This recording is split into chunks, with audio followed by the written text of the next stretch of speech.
Well, if your computer were to have a major problem, what would you do? Well, the answer is you take it to an expert. And what's one of the first questions that they will ask you? Do you have a backup? So, welcome again to Tech Tips for Seniors, where we discuss practical tips on how to better use technology, such as smartphones and computers. And this is your host, Bruce Ciotta. Today's show is on making backups for your computer. Stay tuned.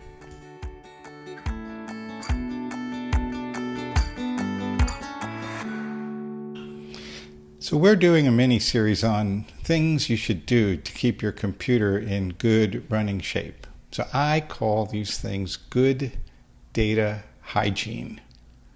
So here are my main ingredients to that. Regular backups on your computer, keeping your software up to date, cleaning up and organizing files, and having a password management system. These are the 4 things. If you follow these practices, you'll find that you're much safer when you're using your computer, you're happier, and it's going to prevent many problems. So today, I want to show you how to make a backup on your computer. You may have heard me say this before. It's necessary, but this is going to be some tips on how to get it done. So it's going to be easy for me to show you how to do this on an Apple MacBook because that's what I use. But I'm going to put a link in the show notes for how to do the same on a Windows computer, and it's very similar. And it's also relatively easy, but you're going to need a backup drive. It can be a USB stick or a portable hard drive. You can buy both of these on Amazon, Costco, Best Buy for relatively low cost. You can get what you need for probably $20 to $40. So this is what mine looks like. Your first step is going to go out and purchase how much storage you actually need. So you'll see that the process will make a full copy of your entire computer's hard drive. So you want it to be a large enough backup disk to contain several full copies of what you have on your computer.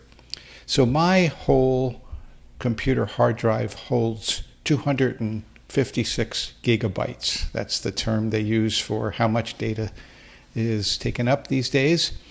And but I only have 150 of those gigabytes being used. And I'm comfortable with using a USB drive that holds 250 gigabytes.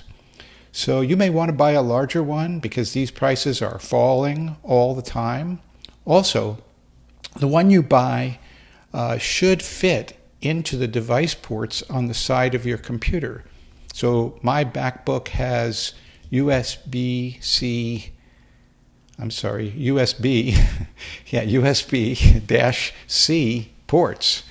And so that's the one that I purchased. So I went ahead and bought a USB stick that has the USB-C connection on the port. And if you're using YouTube, my device has this little narrow port that you can see it's kind of equal-sided, and it has a USB-C, that's what they call it, connection on one side, and then a traditional USB-A port connector on the other side, and both of them operate. My computer only uses the USB-C side, but you could use this device for ones that have either one of those. So I like this one also because it connects easily to a keychain, and that makes it easier for me not to lose this device because you can see they're pretty tiny, and a keychain like this works to make it more visible for me. I'll put a link to this USB device in the show notes also, so you can shop it if you want to. You can buy that on Amazon or other places, as I said. So now, when you have the device, you're going to want to make sure that you have some time, because the first one of these backups is going to take a little while. And the drive that you bought, and possibly even your computer, might have to stay plugged in the whole time. So it's going to take a little while for that copy to be made.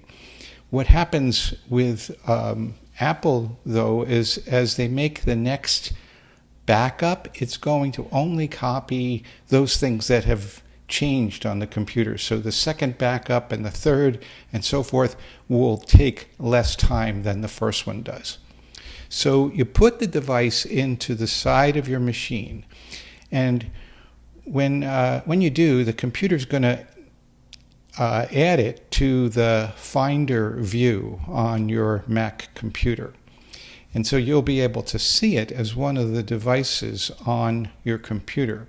It may also ask you if you want to use it for time machine backups, and that's what we call what Apple does with backups. And if it doesn't ask you for that, then you're going to follow the steps that I'm going to give out to you right here. And I'll put these step by step in the show notes as well. The Apple help has these steps listed, so that's where I got them. I'll put the link to their help in there. So you open the Time Machine settings, and if you're using the latest version of Mac operating system, which is called Ventura or later, then you're going to choose the Apple menu and then System Settings, and click General in the sidebar, and then click Time Machine on the right. And then if in the Time Machine settings, you're going to select the external device that we just talked about as your backup destination. And so the way you do that is you click the Add button, it's a little plus sign, and you follow the on-screen instructions that show up to do that.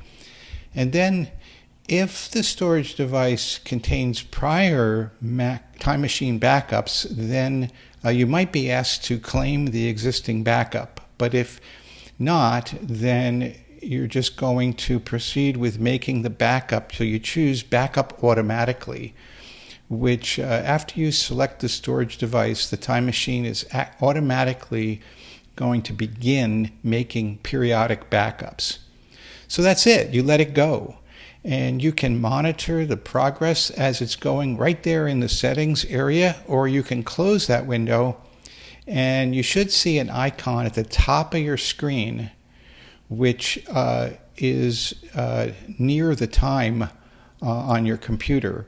And it'll look like a clock, an analog clock with a set of arrows going around it.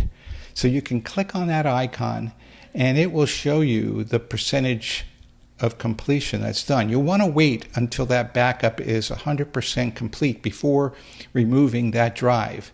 And you should also eject the drive before pulling it out. Otherwise, the drive is going to get corrupted, and that's bad.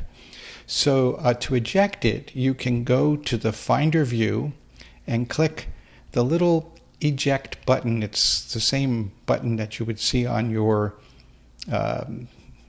a DVD drive that you have for watching DVDs on your TV.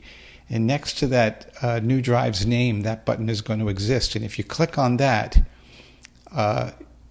you'll be able to eject the drive. And once it disappears, it's okay and safe to pull it out. If you see a set of arrows turning around next to that on your Finder window, next to that drive, you know that the backup is still working, and you have to wait until that gets done before you eject it. So the eject button won't be there. If you, or you can just leave the drive right in there if you want to, and the backups will run again in another hour, and then it'll do so many backups, and it'll just keep doing them for you. I remove mine, I eject and remove mine, and then put it back when the computer reminds me that it's been 10 days since my last backup. So that's when I'll do another backup and keep that fresh. So that's it. Let me know if this was helpful in the comments section. And as always, thanks for joining me today on Tech Tips for Seniors. Please remember to like, subscribe, and pass this on to a friend who can get something out of it. It would also be helpful if you left us a review. If you've already done so, thanks so much for doing that. And stay tuned for the next episode in our series, Good Data Hygiene. Take care.